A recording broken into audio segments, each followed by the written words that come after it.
உலகெங்கும் இருக்கக்கூடிய அம்மன் ஆன்மீகம் நேயர்கள் அனைவருக்கும் ஆஸ்ட்ரோ பூர்ணாவின் அன்பார்ந்த வணக்கங்கள். இன்னைக்கு நம்ம பார்க்கக்கூடிய சிறப்பு தலைப்பு சனி வக்ரகதி அடையக்கூடிய மாதங்களை பத்தி தான் பார்க்க போறோம். சனி பகவான் மீன ராசியில் இருந்து கொண்டு 13ஆம் தேதி ஜூலை மாதம் தன்னுடைய நிலையை வக்ர நிலையாக மாற்றிக்கொள்கிறார். இது கிட்டத்தட்ட 135 நாட்களுக்கு 27ஆம் தேதி நவம்பர் மாதம் வரைக்கும் தன்னுடைய தன்மையை வக்ரத்தன்மையாக பெற்றுக்கொள்கிறார். இந்த சனி பகவான் வக்ர தன்மைனா தன்னுடைய நிலையை பின்னோக்கி நகர்விக்கிறார். எப்போதுமே ராகு கேதுன்ற சொல்லக்கூடிய அந்த சாயா கிரகங்கள் மட்டுமே அந்த வக்ரகதி இருக்கும்.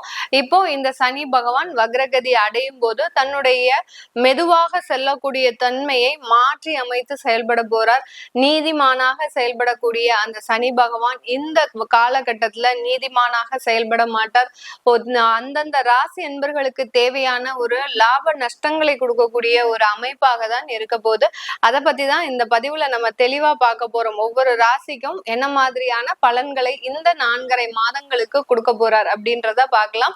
இந்த சேனல்ல முதன்முறையா நீங்க பாக்குறீங்க அப்படின்னா சப்ஸ்கிரைப் பண்ணிக்கோங்க. பெல் பட்டன்ல ஆல் ஆப்ஷன் சூஸ் பண்ணீங்கன்னா உங்களுக்கு என்னுடைய அடுத்தடுத்த பதிவுகள் நோட்டிபிகேஷனா வரும். ரிஷப ராசி அன்பர்கள் பொதுவாகவே நிறைய ஒரு விஷயத்துல அதிகமான கவனத்தை செலுத்துபவர்கள். எந்த விஷயமாக இருந்தாலும் சரி அதை ரொம்ப கவனமோட, எப்படி நம்ம ஒரு கண்ணாடி பாத்திரத்தை கையில எடுத்துட்டு போனா ரொம்ப கவனமோட இருப்போமோ அதே மாதிரிதான் இந்த ரிஷபராசி என்பர்கள் ஒரு கவனம் சிதறாமல் சில வேலைகளை ஒரு நல்லபடியாக ஒரு நேர்த்தியாக செய்து முடிப்பவர்கள் இந்த ரிஷபராசி என்பர்கள். வாழ்க்கையிலையும் சரி, வேலையிலையும் சரி, தொழிலையும் சரி அதிக நஷ்டத்தை அனுபவித்தாலும் அந்த நஷ்டத்தை வெளிக்காட்டாம ரொம்ப சிரித்த முகத்தோடு இருப்பவர்கள். ஏன்னா இந்த ராசிக்கு அதிபதி சுக்கிரன். சுக்கிரன்னாலே ஒரு பளீர்னு எப்போதுமே ஒரு தேஜஸா இருக்கக்கூடியவர்கள். எந்த ஒரு சோர்வு நிலை வந்தா கூட அந்த சோர்வு நிலையை தாண்டி தன்னைத்தானே மாற்றி அமைக்கக்கூடியவர்கள் இந்த ரிஷபராசி என்பர்கள். இருந்தாலும் இந்த ரிஷபராசி என்பர்களுக்கு கடந்த ஒரு 1.5 வருடங்களாக 2 வருடங்களாக நிறைய தொந்தரவுகள். ஏன்னா அந்த ஜென்ம குரு இருந்தது இவர்களினுடைய ஒரு மகிழ்ச்சியான ஒரு தருணத்தையே அழிச்சிருச்சு. எந்த அளவுக்கு மகிழ்ச்சியாக இருந்தாங்களோ அந்த அளவுக்கு அந்த மகிழ்ச்சியே இவங்க முகத்துல காணும். அப்படி இருந்தாலும் சில நேரத்துல தன்னைத்தானே மாற்றிக்கொண்டு நம்ம இந்த மாதிரி எல்லாம் இருக்கக்கூடாது, நம்மளுடைய துன்பத்தை மற்றவர்களுக்கு காட்டக்கூடாது அப்படின்னு தன்னைத்தானே மாற்றிக்க முயற்சி செய்யறாங்க. அது கடந்த ஒரு 1.5 வருடங்களாக பெரிய அளவுக்கு மாறல. எப்போதுமே ஒரு தனிமையில இருக்கக்கூடிய ஒரு வாழ்க்கையாக மாறிவிட்டதே அப்படின்ற மாதிரியான சில தேவையில்லாத ஒரு அவமானங்களையும் அசிங்கங்களையும் அனுபவித்த இந்த ரிஷபராசி என்பர்களுக்கு சனி பகவான் 11ஆம் இடத்துல வக்ரகதி அடைகிறார். 11ஆம் இடத்துல இருந்து கொண்டு அந்த வக்ரகதி அடையும் போது உங்களுடைய சில துன்பங்கள் மறையறதுக்கு உண்டான ஒரு நேரமாக இருக்கும். 11ஆம் இடம்ன்றது மகிழ்ச்சி ஸ்தானம், லாபஸ்தானம். அடுத்து பாத்தீங்கன்னா உங்களுடைய முன்னேற்றத்தை குறிக்கக்கூடிய ஒரு ஸ்தானம் தான். நம்மளுடைய லைஃப்ல அடுத்த கட்ட டெவலப்மெண்ட் அப்படின்னு பார்க்கணும் அப்படின்னு விருப்பப்படுறவங்க அந்த 11ஆம் இடத்துல என்ன கிரகங்கள் இருக்கோ அதை பொறுத்துதான் அவர்களுடைய லைஃபே ஒரு மகிழ்ச்சியான ஒரு தருணமாக இருக்கும். அந்த 11ஆம் இடத்துல பாவ கிரகங்களோ இல்ல வக்ர கிரகங்களோ இருந்ததுன்னா அந்த இடத்துல சில தோல்விகள், அந்த தோல்விகளை சமாளிச்சு வரக்கூடிய ஒரு நபர்களாக தான் இருப்பீங்க. இப்போ இந்த சனி பகவான்ன்றது ஒரு பாவ கிரகம். அவர் தன்னுடைய தன்மையை மாற்றி அமைக்கிறார். மாற்றி அமைக்கும் போது உங்களுக்கு தேவையான ஒரு அங்கீகாரத்தை இந்த இடத்துல கொடுக்கக்கூடிய ஒரு கிரகமாக தான் செயல்பட போறார். இது நாள் வரைக்கும் தொழில் செஞ்சிருப்பீங்க. ஆனா அந்த தொழில் ரீதியாக நீங்க பெரிய அளவுக்கு சமுதாயத்துல வெளி வந்திருக்க மாட்டீங்க. எவ்வளவோ கடின உழைப்பு, இரவு பகல் பாராம இந்த ரிஷபராசி என்பர்கள்லாம் அதிகமான பேர் உணவு தொழில் செஞ்சிட்டு இருப்பாங்க. நிறைய உணவு தொழில் செஞ்சிட்டு இருப்பாங்க. அந்த உணவு தொழில்ல நிறைய பேர் பாத்தீங்கன்னா ராப்பகல் பாராம 24 மணி நேரம் உழைப்பாங்க. காலையில அவங்க தூங்குறதே பாத்தீங்கன்னா இரவு தூங்குறதே 2 மணி நேரத்துல இருந்து ஒரு 3 மணி நேரம் தான் இருக்கும். அதிகாலையில 3 மணிக்கு எந்திரிச்சு அந்த உணவு தொழில் செய்யறவங்க அதிகப்படியான ஒரு பிரயத்தனம் எடுத்து அந்த பிரயத்தனத்திற்கு குடும்பத்துல வருமானம் வருதா அப்படின்னு கேட்டீங்கன்னா வருமானம் வரும். அது இவர்களுக்கு ஒரு திருப்தியை கொடுக்க முடியாத ஒரு வருமானமா இருக்கும்.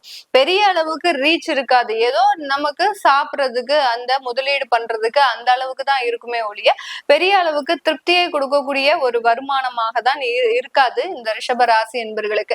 இந்த உணவு தொழில் செய்யறவங்களுக்கு எல்லாருக்குமே இந்த சனி பகவான் தான் முக்கிய ஒரு காரணியாக செயல்படுறார். ஏன்னா அதிகப்படியான உழைப்புன்றது இருக்கணும் இல்லையா? நேரம் இரவு பகல் பாராமல் நேரம் பார்க்காமல் தன்னுடைய வாழ்க்கையவே எளிமையா இருந்தாதான் அந்த உணவு தொழில்ன்றது கண்டிப்பா செய்ய முடியும். அதுக்கு அந்த சனி பகவான் முக்கிய காரணியாக இருக்கிறார்.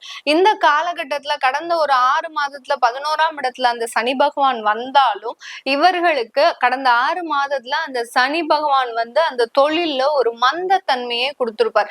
பெரிய அளவுக்கு லாபம் வரும். ஆனா இவர்களால அந்த சில ஆர்டர்ஸ் எல்லாம் ரிஜெக்ட் பண்ணக்கூடிய அளவிற்கு அந்த சனி பகவான் ஒரு மந்த தன்மையை கொடுப்பாரு. எப்போதுமே அந்த ஆர்டர்ஸ் எல்லாம் ரொம்ப அசால்ட்டா செஞ்சு முடிப்பீங்க.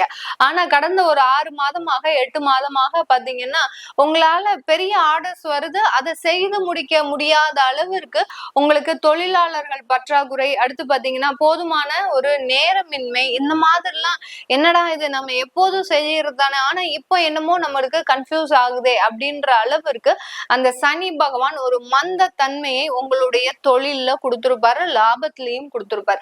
இந்த காலகட்டம் இந்த 13ஆம் தேதி ஜூலையிலிருந்து இந்த சனி பகவான் அந்த தன்மையை முற்றிலுமாக மாற்றி அமைக்கக்கூடிய ஒரு நேரம். நிறைய ஆர்டர்ஸ் கிடைக்கும், நிறைய ஒரு ஜாப் கான்ட்ராக்ட் கிடைக்கும். அடுத்து பாத்தீங்கன்னா கான்ட்ராக்ட் தொழில் பண்றவங்களுக்கு எல்லாம் இந்த காலகட்டம் ரொம்ப ஒரு வாய்ப்பு தான் சொல்லணும். ஏன்னா எந்த அளவுக்கு நீங்க ரொம்ப தொழிலே இல்லாம ஒரு பிசினஸ் கூட இல்லாம இருந்தீங்களோ அவர்களுக்கு எல்லோருக்குமே இந்த ராசி என்பர்களுக்கு இந்த 4.5 மாதங்கள் ஒரு மிகப்பெரிய ஒரு கோல்டன் பீரியட் தான் சொல்லணும். அந்த அளவுக்கு அந்த வாய்ப்புகள் உங்களை தேடி வருவதற்குண்டான ஒரு நேரமாக இருக்கும். லேபர் கான்ட்ராக்டா வச்சிருக்கிறவங்க வெளிநாட்டுல எல்லாம் நிறைய பேர் வந்து லேபர் கான்ட்ராக்ட் தொழில் பண்ணிட்டு இருக்கிறீங்க. அவர்களுக்கு எல்லோருக்குமே இந்த காலகட்டம் மிகவும் ஒரு அற்புதமான ஒரு காலகட்டமாக இருக்க போகுது. ஏன்னா சனி பகவான் வக்ரகதி அடையும் போது அந்த ராகுவோட சேரும் போது அந்த சனி ராகுன்ற சேர்க்கை அந்த லேபர் கான்ட்ராக்டுக்கு ஒரு முக்கியத்துவம் வாய்ந்த ஒரு கிரகமாக இருக்க போது இந்த 4.5 மாதங்களுக்கு. இந்த 4.5 மாதங்கள்ல இந்த சனி பகவானுடைய தன்மை இந்த தொழில் செய்யறவங்களுக்கு எல்லாருக்குமே நிறைய ஒரு மாற்றத்தை கொடுக்க போகுது. அதே சமயத்துல அந்த தன்னுடைய வக்ர பார்வையாக தான் அந்த சனி பகவான் உங்களுடைய ராசியை பார்க்கிறார். அதனால இது வரைக்கும் சாதுவாக இருந்த இந்த ரிஷப ராசி என்பவர்கள் யாரு என்ன குறை சொன்னாலும் சரி, வீட்டுல இருக்கிறவங்களே எப்ப பார்த்தாலும் இந்த ரிஷபராசி என்பர்களை நீ இது செஞ்சா குத்தம், அது செஞ்சா குத்தம், நீ இங்க நடந்தா குற்றம், நீ அங்க போனேன்னா குற்றம், இந்த மாதிரியாக ஏதாவது ஒரு குற்ற சொல்லிக்கிட்டே இருந்திருப்பாங்க கடந்த 1.5 வருடங்களுக்கு.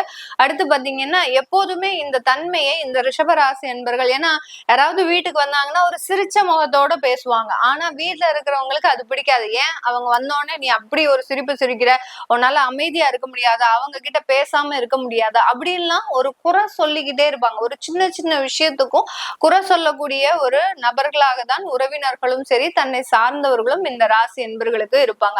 அப்படிப்பட்டவர்களுக்கு இந்த காலம் பாத்தீங்கன்னா சாது மிரண்டால் காடு கொள்ளாது அப்படின்ற மாதிரி தான். எந்த இடத்துல எதை செய்யணும் அப்படின்னு நினைக்கிறீங்களோ ரொம்ப அசால்ட்டா செய்யக்கூடிய ஒரு நேரம். வக்ரகதியாக உங்களுடைய ராசியை அவர் 3ஆம் பார்வையாக பார்க்கிறார்.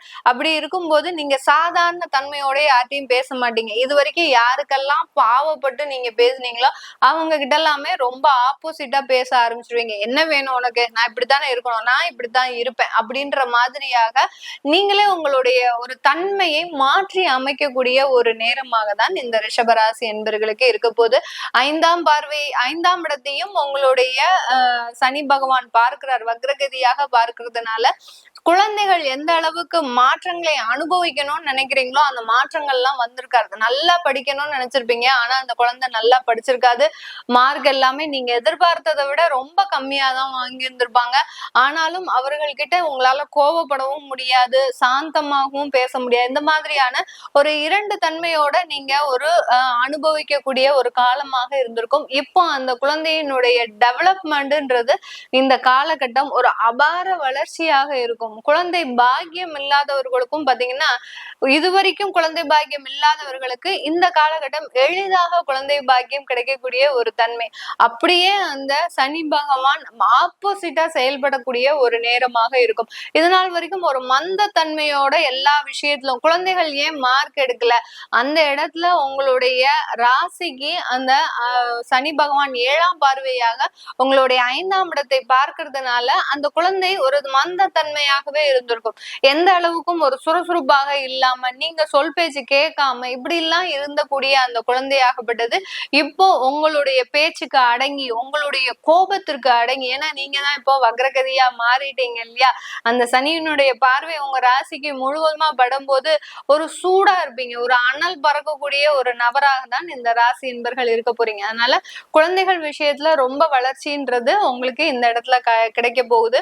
அடுத்து உங்களுடைய பாக்கியஸ்தானத்தையும் வக்ரகதியாக பார்க்கறதுனால சில உறுதுணைகளை, சில ஒத்துழைப்பெல்லாம் நீங்களே வேண்டான்னு நிராகரிச்சுட்டு போயிட்டே இருப்பீங்க. உங்களுடைய தந்தை வழி ஒரு ஒத்துழைப்பு, உங்க தந்தை வழி உறவுகள்ல இருந்து ஏதாவது ஒரு வர வேண்டிய பாக்கியங்கள் இருக்கு அப்படின்னா ரொம்ப கேட்டு கேட்டு பார்த்து நீங்க எதுவுமே நடக்கலன்ற பட்சத்துல நீங்களே அந்த சில விஷயங்கள் எல்லாம் நீங்களே ஒரு ஃப்ரீயா கொடுக்கக்கூடிய ஒரு டைமா தான் வரும்.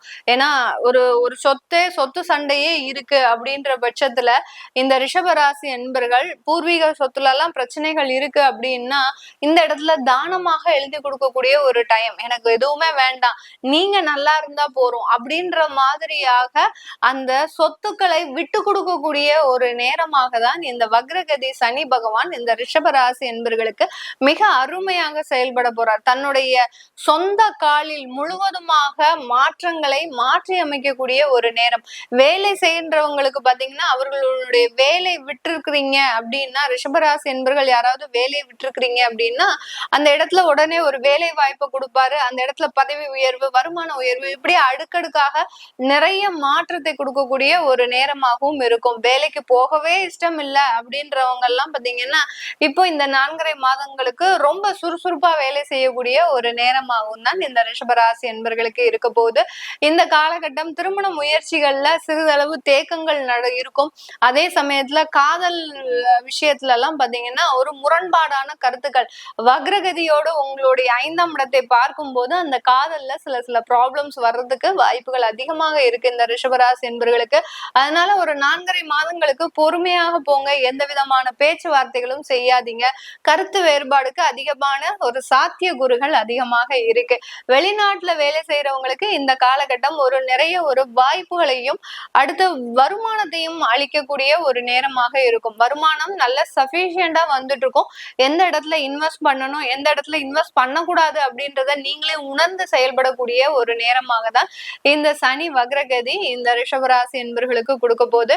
இது எல்லாமே நம்ம கோச்சார நிலவரப்படிதான், தற்காலிக சூழ்நிலை, அதாவது கோச்சாரம்னாலே தற்காலிக சூழ்நிலையை வச்சுதான் நம்ம சொல்லிட்டு இருக்கிறோம். உங்களுடைய ஜாதகத்துல சனி நிரந்தரமாகவே வக்ரகதியா இருக்கிறாரு, சனி வக்ரம் அடைஞ்சிட்டாரு அப்படின்ற பட்சத்துல இந்த காலகட்டம் முழுவதுமாக உங்களுக்கு ஒரு நல்ல ஒரு ஃப்ரூட்ஃபுல்லான பீரியட், ஒரு கோல்டன் பீரியட் மாதிரி உங்களுக்கு ஒரு நிறைய ஒரு வாய்ப்புகளில் நிறைய ஒரு பண வருவாயை, கடனை அடைக்கக்கூடிய ஒரு தருணம், இதெல்லாமே நல்லா இருக்கும் இந்த ரிஷபராசி என்பர்களுக்கு. அதை தெரிஞ்சுக்கணும் விருப்பப்படுறவங்க கீழே இருக்கிற நம்பருக்கு வாட்ஸ்அப்ல அப்பாயின்மெண்ட் வாங்கிக்கிட்டு என்கிட்ட கன்சல்ட் பண்ணிக்கலாம். உங்களுடைய குழந்தைகளுக்கு நியூமராலஜி படி பெயர் வைக்கணும், குழந்தைகளுக்கு ஜாதகம் எழுதணும் விருப்பப்படுறவங்களும் கீழே இருக்கிற நம்பருக்கு மெசேஜ் அனுப்புங்க. உங்களுக்கு தேவையான தகவல்கள் தெரிய வரும். உங்களிடமிருந்து விடைபெறுவது உங்கள் ஆஸ்ட்ரோ பூர்ணா. நன்றி, வணக்கம்.